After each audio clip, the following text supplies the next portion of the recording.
वर्धा जिल्ह्यामध्ये 6 नगर परिषदेमध्ये निवडणूक होत आहे आणि वर्धा जिल्ह्यातील देवळी आणि पुलगाव नगर परिषदेमध्ये देखील निवडणूक होत आहे।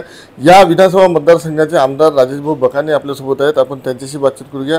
भाऊ, दोन्ही म्हणजे दोन्ही ज्या नगर परिषद आहेत त्यावरती भारतीय जनता पक्षाची सत्ता राहिलेली आहे। सत्ता राखण्याचं मोठं आव्हान पुढे आहे, काय सांगाल? सत्ता कायम राहील। केंद्रामध्ये आणि राज्यामध्ये भारतीय जनता पार्टीचं सरकार आहे। या ठिकाणी पालकमंत्रीसुद्धा भारतीय जनता पार्टीचे आहे आणि चारही मतदारसंघामध्ये भारतीय जनता पार्टीचे आमदार असल्यामुळे सत्ता राखण्यासाठी काही मोठा विषय आमच्यासाठी राहणार नाही, कारण काँग्रेस पूर्ण जमा झालेली आहे। काँग्रेसमध्ये अंतर्गत गटबाजी जी आहे ती चव्हाट्यावर आलेली आहे आणि आमची संघटना एक संघ असल्यामुळे आणि सर्वे करून तिकिटा दिलेल्या आहे आम्ही, त्याच्यामुळे कार्यकर्ते पण काही नाराजी नाही आहे। त्याच्यामुळे आम्ही 6ही नगर परिषदेमध्ये सत्ता राखण्याचं कायम करणार आहे। महेश मुंजाळ, TV9 मराठी, वर्धा।